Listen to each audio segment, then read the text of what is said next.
Great. Well, I appreciate you all coming. We're going to make an announcement here, but I first want to acknowledge in a moment, I'm joined by the leadership of the state legislature, the speaker, the majority leader, co-chair, the Senate co-chair of the Finance Committee, and a number of great lawmakers from particularly the greater Milwaukee area. We're also going to hear, though, in a moment, in particular from Milwaukee County Executive Chris Abley and the mayor of the great city of Milwaukee, Tom Barrett, who are going to talk about how we brought this all together. This is a great partnership between public and private, the state and local government coming together. As I point out here, and I've said this morning, it's important to remember that what we're talking about is it's cheaper to keep them. And by that, what I mean is, if you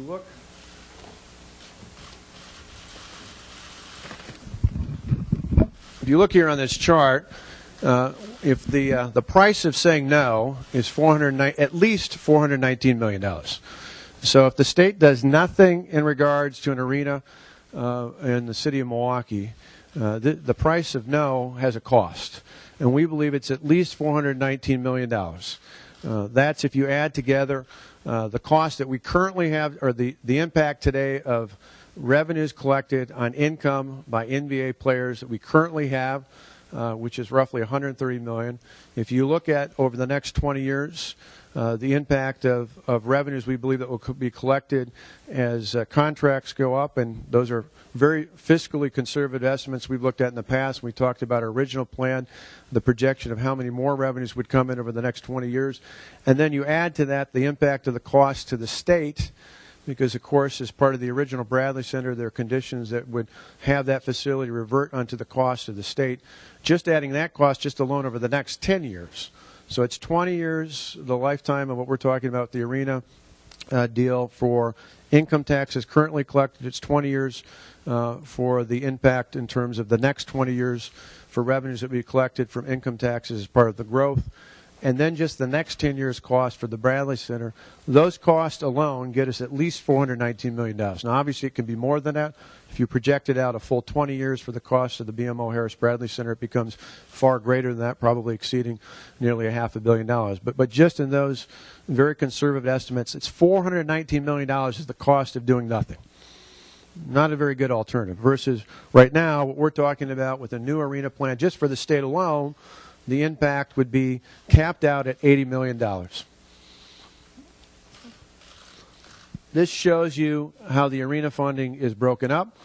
Half of it comes from the private sector, thanks in particular to not only the current ownership group, but the former owner, United States Senator Herb Kohl, for putting up, I think, a fabulous amount of resources to help in terms of putting up half of the cost of the $500 million to build a new arena. If you look around the country, the research we found is that typically it ranges about 65% public investment versus the rest coming from other sources. In this case, it is a true partnership, 50% from the private sector, the other 50% from the public sector. About 11% comes from the state of Wisconsin. 39% comes from a collaboration of a variety of sources at the local level.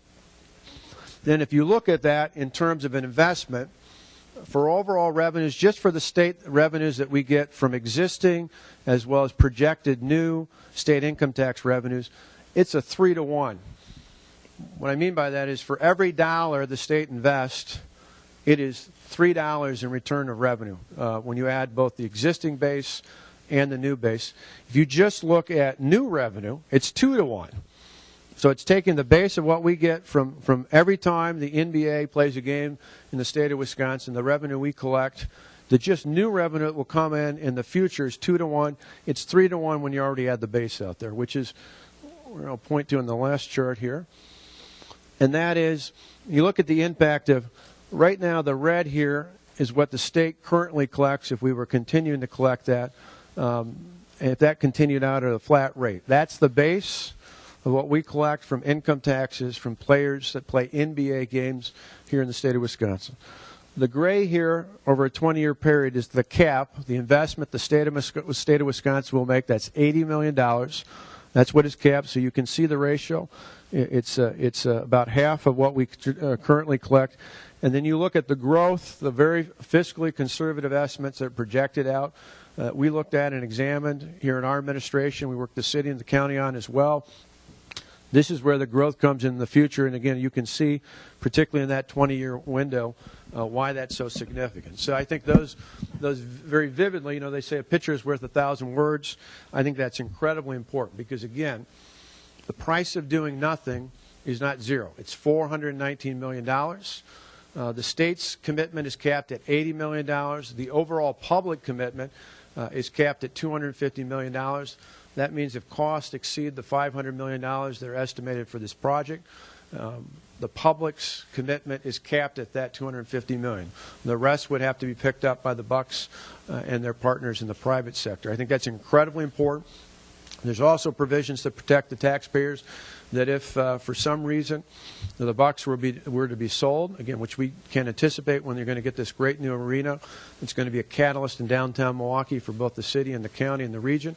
But if for some reason they were to sell the team, again, we put in very comprehensive provisions that allow clawback so that if a purchase of the team is made, the provisions of that would allow first draw to be taken. Those dollars out of the proceeds of the sale would go back to all the partners in the public sector to make sure the public was reimbursed for the monies that are owed and the monies that were spent before the new owners or before the owners would receive proceeds from that. So again, on every measure, you look at this, this is one where it truly protects the taxpayers. From day one, when we made our announcement in Milwaukee about the original plan, we've been pleased to work with legislative leadership, with the mayor and his office and his team in the city of Milwaukee, with the county executive, and with officials from the Wisconsin Center District Board. It's really been important to make sure that we put a plan together where there was buy-in not only from state lawmakers who are going to be asked to pass this authorizing legislation, but that in addition to the state's commitment, that the city and the county made meaningful commitments to this project and did so in a way that not only protects state taxpayers, but as the county executive and the mayor will talk about, protects taxpayers at the local level. I think when you look at this, capping off the commitment at each level is incredibly important. For us, there's a huge benefit that the mayor and county executive can talk about in terms of the economic benefit for development and the presence of a professional team in Milwaukee. But all along, what I've tried to focus in on is something that's not only important to Milwaukee, which is important to me. That's an important part of the state's economy. It's an important part of the state overall, but also something that I could say to lawmakers, whether they were in Rice Lake or Rhinelander or Marinette or Sheboygan or anywhere else across the state, that this is a good deal for lawmakers anywhere in the state, Republican and Democrat alike. The fact is, if we do nothing, that revenue goes away. We have a huge hole. And we have a cost to the state of $419 million. And what our hope was, we could find a way to make an investment that had a greater return than the investment we put in. And so with that, I'll come back and kind of summarize things and talk a little bit more about the plan. But I want to ask both the county executive and the mayor. First, ask Chris Abley, the county executive of Milwaukee County, to come up and talk a little bit about the county's commitment, and then the mayor of Milwaukee, and then I'll talk about the Center District Board, and then at the end, I should just say we'll then take questions. Since we've got a wide array of partners here together at the state and local level talking about this project, I know you all often have questions in the press about other topics. I'm going to ask today that you limit them to this project and not to other issues. We'll certainly talk about those issues on other days and other formats, but I think it's important for us, for everybody here to have a chance to talk about this project. So with that, County Executive Abley. Well, thank you, Governor, and thank you, Senator Fitzgerald, Speaker Voss, everybody from Budget, Capital, DOR, and an enormous amount of staff who have spent a ton of time making a great deal and structure better and better and better. And I want to echo a few things that the Governor has said. There's nobody standing up here who doesn't take profoundly seriously our stewardship responsibility of your tax dollars. Every day I make decisions, we all do, and we know it's not our money, it's your money. And you don't have to take my word for that. In 4 years, I've never proposed a budget that raised taxes. I've paid down debt and I paid down liability. I'm not looking for opportunities to spend more money than I have to ever. I also, however, run a venture fund, and I know a little bit about real estate development. And all of you know the Park East is land in Milwaukee that has sat empty for almost 2 decades. I don't think there's anybody who's unclear. If there was a lot of fantastic opportunities that we had for giant development in the Park East, there is nobody, and I mean nobody, who wouldn't leap at the opportunity to take them. So when you hear people talk about this deal as once in a generation, it's more than that. I've said many times it's not just about the bucks, it's about taxpayers. As the governor pointed out, there's option A, the bucks leave, and the net loss, and it's not just city and county, it's primarily to the state, is enormous. There's option B, where we say yes to $250 million on the table, private money before there's any public investment, and a very clear return. And the clear return is more than what just the governor talked about. It's more than that. It's thousands of jobs. It's augmenting something that the city has done an extraordinary job with over the past few years, and that is development of new housing very close to the Park East. For those of you who are familiar with this area of downtown, just north of the Park East, one of many things the city has had great success in is developing a lot of residential units just north. And by a lot, I don't mean 100, I don't mean 1,000, I mean well over 1,000. Right now, when people who live in those units drive downtown, they come off of Commerce Avenue South, and then soon enough they encounter the barren open wasteland that is the Park East. The nanosecond that we announce, it isn't going to be a wasteland, it's going to be some of the most attractive development in the city that they have seen in years. The property values of those units go up a little bit, and you take 1,000+ units, you bump on property tax assessment by 5%, nobody's taxes go up a dime, but revenue over 20 years goes up a lot, and that means more social services, and it means more transit, and it means more of government's ability to do what we do. I take, as I said, we all do very seriously our responsibility to make smart, disciplined decisions. We have an opportunity here, an extraordinary opportunity, and I know there's a lot of people who may be hesitant to think, hey, you know, this seems like a big public investment. I want to make sure to kick the tires. Well, you should. You're not wrong. You're right. You are right. You should kick the tires, but here's what you should be thinking about. The potential upside is larger than we have had for downtown in terms of economic development ever. And yes, people should worry about being clear and enforcing and ensuring and continuing to work that we get every dime of return we can out of this investment. But they should also be thinking, what's the message to the rest of the country that we'll be saying when we say if we can't make $250 million in private money, an extraordinary opportunity put forward by people who have enormous amounts of successful experience in development, if we can't get this right, what's the message we're saying to developers outside the state when we want to keep this state a hotbed for business and that we're easy to work with? We should be worried about that too. I'm not second. I won't be backseat to anybody on the seriousness with which I take your tax dollars, but I also won't be backseat to anybody on just how seriously I take economic development. And so I'm incredibly excited about this idea. I wouldn't support it if I didn't have certainty this will work. And it should be made clear, everybody up here, this isn't the end point, getting a deal done. It's a beginning point. We're not saying fire and forget. We're still going to be in office, and we're going to make sure we continue to do everything we do once this deal gets started to ensure you do get the best value. But this is an exciting day, and it's been incredible to work with a bipartisan group who sees value in advancing the city, the county, and the state of Wisconsin. And I'll turn it to my friend, Mayor Tom Barrett. Thank you very much. Good afternoon. I think we all would acknowledge that this is a little more challenging than designating a new state symbol. There's been a lot of give and take and back and forth. And I think all of us have focused on representing the people who elect us, whether it's at the state level or the county level or the city level.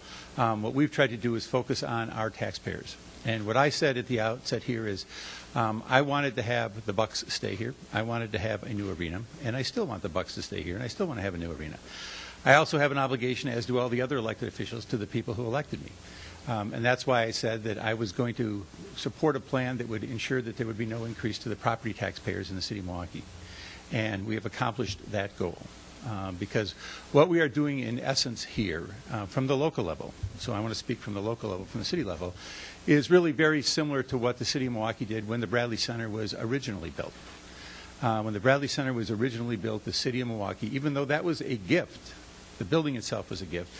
There were a lot of costs that went along with that. There were a lot of ancillary costs, construction costs, utility costs. There were rights of way that had to be dealt with. And what we're doing here is we're doing something very similar to that. So the dollar amount that we are investing as a city is very, very close to what we invested when the city of Milwaukee invested when the Bradley Center was constructed. That to me is a fair deal. It's also a fair deal, I think, when you see what the state is receiving here. The state, in terms of revenue, as the governor indicated, benefits immensely by having the Bucks stay here. The state of Wisconsin benefits greatly by having the Bucks stay here. All you have to do is look at the income taxes that are generated by the players to understand how important this is. If there's any takeaway that any of you should have in this entire debate is if you have a child who's good enough to play basketball in the NBA, have them play in the NBA. Because what is happening now, and in particular because of the new television contract, is that the state is going to receive more revenue, again, as was shown on the charts. That's a good thing for the taxpayers throughout the state of Wisconsin. But what I'm focusing on, of course, is the local level. And I think what we have here is something that I can take to my taxpayers and say, look, we have to make sure that this gets done. And we have to make sure that this gets done in a way that's fair to you. And what we have done up to this point, and obviously there are more steps along the way, is presented a package that I think is responsible to the taxpayers of this state. And when you look at the revenue, for example, and the governor will talk about the Wisconsin Convention District, a lot of that revenue comes from people who come from outside. There are visitors who pay a lot of that revenue, and that's something that I think we should all recognize as well. So we know there's more work to be done. There's more work to be done at the state level. There's more work to be done at the local level. And while we're doing this work here in the Capitol, I'm working on a parallel track at the local level. I've been briefing my members of the Common Council so that there's been a good back and forth between the elected officials so that they know what's going on, so that they're not being blindsided, so that we can move this through the Common Council of the City of Milwaukee as well. Thank you very much. Well, thank you, Mayor Barrett. Thank you, County Executive Abley. We appreciate really the great partnership the city and the county had, and again, the great leadership of the legislature, particularly Speaker Robin Voss and Senator Scott Fitzgerald, who've personally been involved and engaged in this entire process, and we appreciate that. As was mentioned, the state's got a commitment. We're looking at a $4 million commitment a year, capped off at $80 million over the 20 years. As we point out in the chart, that's still far less than the revenue we get even in the base, let alone that we'd experience as things grew. So that's a pretty good return on investment. You add to that the city and the county, the benefit they get, the county putting in $4 million a year and seeing the benefit of the Park East development and the benefit overall, the city making its investments that will come out of the TIF and protecting property taxpayers. And then the Wisconsin Center District, which currently today's primary function is overseeing the entities that are part of the convention center with the Wisconsin Center District Authority itself, will now be elevated to overseeing not only the convention center but this new arena.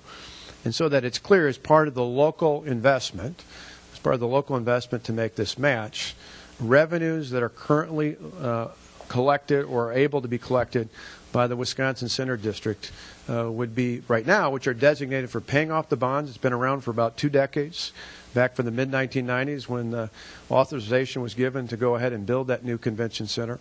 Those revenues that currently come in, as the mayor said, largely from people from out of town, that come in to pay off the bonds on that convention center.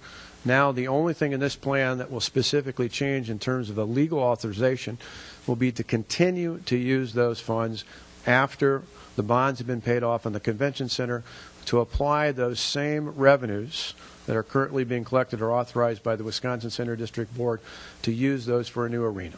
It makes sense. The convention center draws people into the region, into the county, particularly into downtown Milwaukee.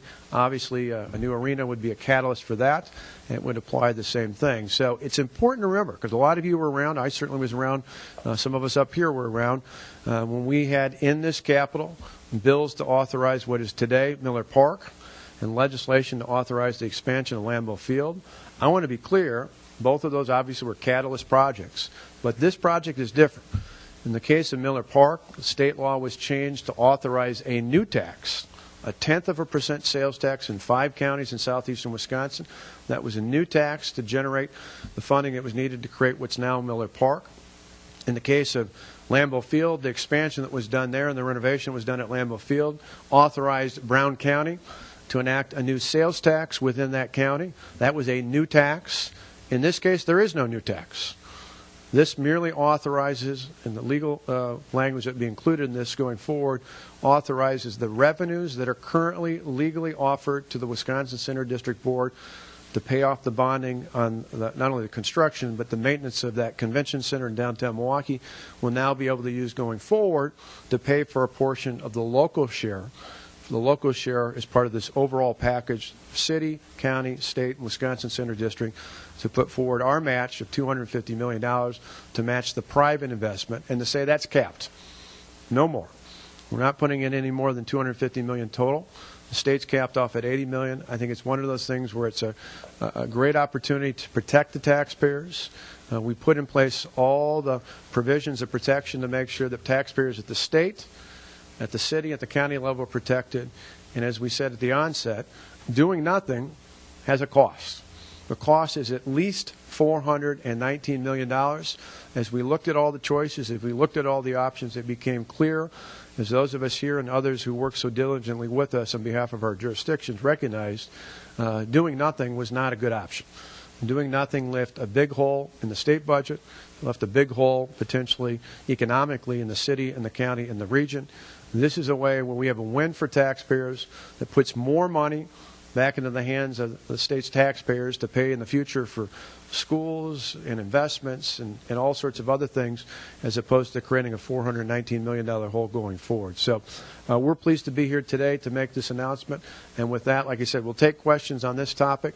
I'm sure you have plenty of them. Kent? You said there are a couple of hurdles you acknowledged in the legislature. How will it play out? Well, if either want to chime in, but I've talked enough about this. I feel like I got a good sense for what's going on.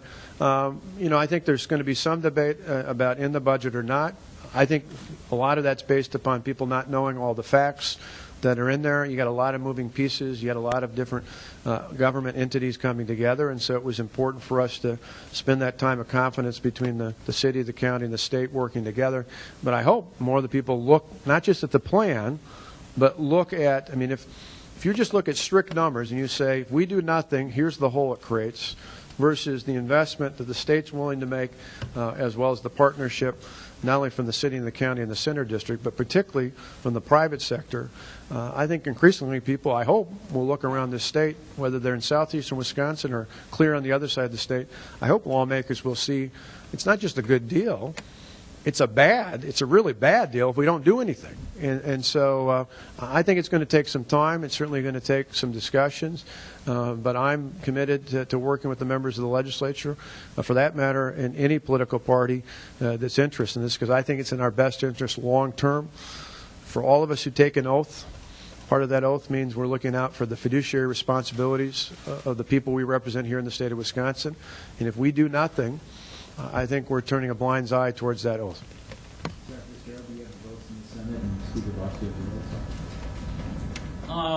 I met with every Republican senator over the last 3 days.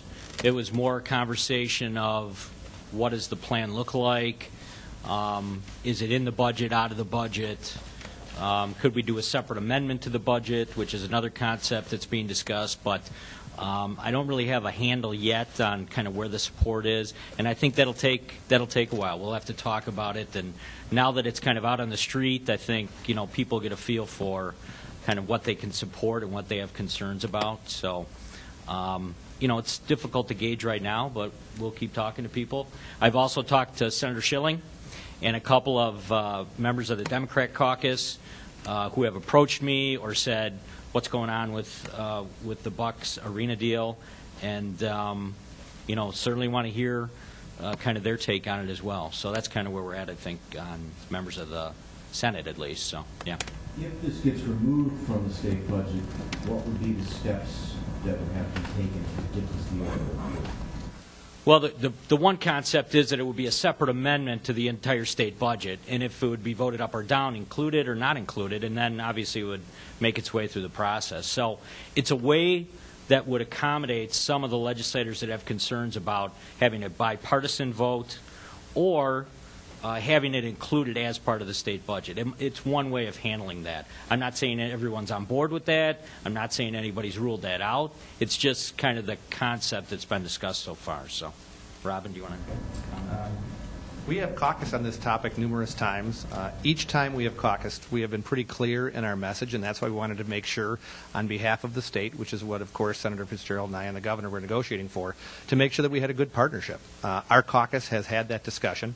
We have not talked in depth about having it inside or outside the budget. I think that's kind of insider baseball. What I'd like to focus on and what our caucus has been talking about is the benefits of having this deal go forward, a negotiated deal where every party had the opportunity to protect their own interests. Taxpayers, I think, are getting a much better deal than people were led to believe prior to today. If you look at the facts, it is obvious that it is better for Wisconsin to have the bucks stay here and maintain the revenue than letting them leave. I think part of our job today and the job of the citizens of the state is to listen to the facts, judge for themselves, contact their legislators, and let them know what they think. So part of this process is also to make sure that the public is fully engaged so they have an opportunity to tell us what they think. And I think when you look at the facts in an independent way, the answer becomes pretty obvious. You said it's inside baseball, but I mean, outside the budget, could it survive? Could it get passed? I mean, I think, and you guys can chime in on this. First though, I'd say it's inside the court basketball, but I think it's one of those where there's a lot of discussion points, particularly to the speaker's point, because I think up until now, there's been a lot of speculation about what may or may not be in. I would ask any lawmaker, any of the 132 lawmakers in either chamber and either party, to take a pause, to take a timeout, if you will, don't stick with bad puns, to take a timeout and say, before I make a commitment one way or the other on this plan, I just ask that they look at the facts.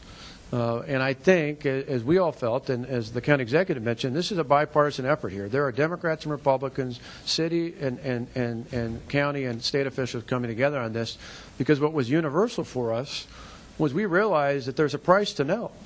Certainly, as I alluded to on this chart, at least $419 million hit to the state of Wisconsin versus the $80 million we're capped off in terms of our commitment to adding that. But as the mayor and the county executive talked about, there's a huge hit if the bucks leave to the city and county and to the region as a whole. And so there's all sorts of reasons why we're here together. I would just ask any of the lawmakers from any part of the state of Wisconsin, in either chamber, in either party, to at least just take a look at this, digest this, recognize that in the end there are some very, it's not as, I think it's a much more comprehensive debate if people realize not just what's in the package, but they realize what happens if we don't have a package. And I think that's probably the most important element. I would just ask any of the people who are elected to represent their constituents in the state Senate or the state Assembly to think long and hard about that before going out on a limb and saying something initially about where they stand. Take the time to look at it. I think a lot of this concern is just really about people being uncertain, and I think my belief is the more people look at the facts, not only of the plan itself, but the consequences of failing to act, I think the more we're going to see support build in both chambers. With the lion's share of funding coming from the center district, are you concerned at all that revenue won't be available for another 13 years? Are you concerned about the interest that could add up? And is there a way to finance the deal so that those bonds don't necessarily have to be issued right away? Well, I think in terms of the plan, we looked at a number of different options. Remember, I put a plan on the table. I tried to, part of this is listening to the interest of lawmakers here in this Capitol who didn't want the state to play quite as big a role and wanted to make sure the city and the county were a part of this. But, this center district, the Wisconsin Center District, was authorized 2 decades ago. So in terms of that time frame, you're looking about where we're at. Obviously, it's played a vital role in terms of tourism and attracting people, conventions and meetings to downtown Milwaukee and to the entire region. But I think in totality, part of the reason we looked at this was saying we felt strongly that when you think about Miller Park and you think about what it took to do the renovations at Lambeau Field, I think certainly the Senator and I and the lawmakers, the leadership that was here, was we didn't think there was the will nor the interest of taxpayers in the state to have a new tax like you did for each of those other 2 pieces of legislation. This was us working together, being creative, saying there's a role for the city, there's a role for the county, there's a role for the state. And when it came to the Wisconsin Center District, it just made a lot of sense to say, part of the reason for the Wisconsin Center District is not just to have a convention center, it's to draw people to that entire complex. And one of the nice things about this, too, is something, Chris, you're one up on me. I tried to do this years ago, but bringing together, at least bringing the ability together to have a vote to bring together some of the different potentially competing interests in the downtown area to try and have greater efficiencies, to provide greater services when it came to entertainment and people within Milwaukee County and within the city of Milwaukee. Sure. Governor, will you meet with lawmakers one-on-one and cancel your upcoming travel to make sure that holdouts come around? I'll talk with anybody. As these lawmakers are probably tired of, and even more so my staff here, even when I'm traveling, I probably call 12 to 15 times a day to talk about where our status is on the budget. So whether it's in person or on a phone call, I'm willing to meet or talk with any lawmaker who's got a legitimate concern about this. I think it's one of those where it's a very compelling argument, and the more people know about it. Jessica, and then Mr. Speaker, go ahead. But before we go to that, one thing that I want to make sure we point out, probably like most of you, I actually watched the gubernatorial debates between Governor Walker and Tom Barrett. So I know that they don't agree on a lot of things.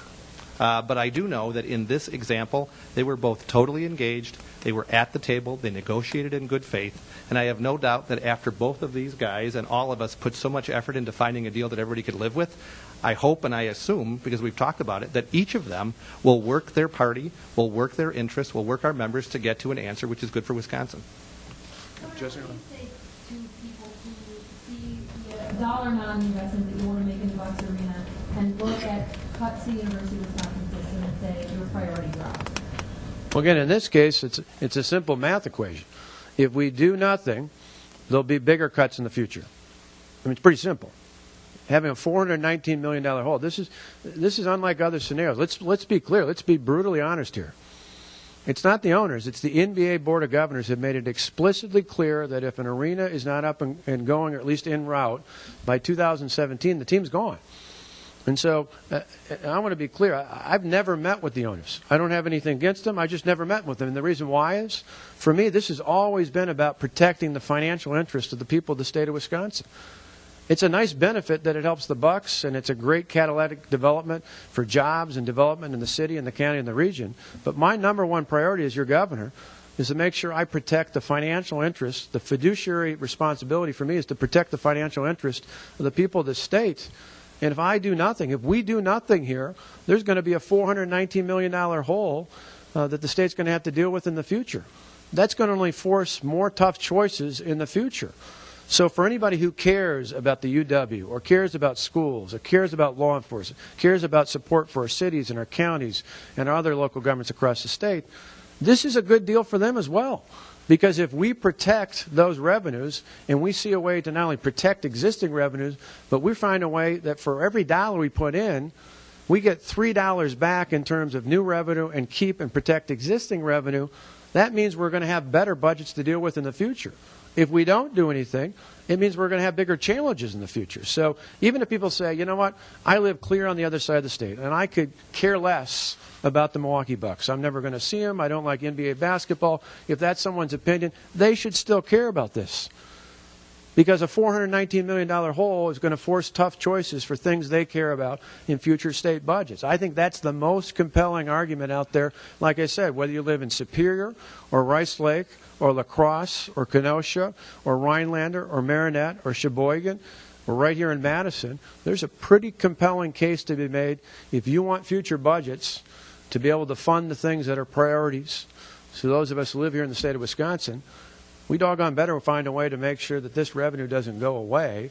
And this, we think, is one of the best ways to bring the city, the county, the center district, and the state together to do so in a way that protects those interests for generations to come. Thanks very much. Appreciate it. Go ahead. I just want to add one comment on that, just because I think this is something that is, the governor just made a really, really important point. You've spent a lot of time asking, and you should, hey, who's going to own picking up this big investment and this big cost?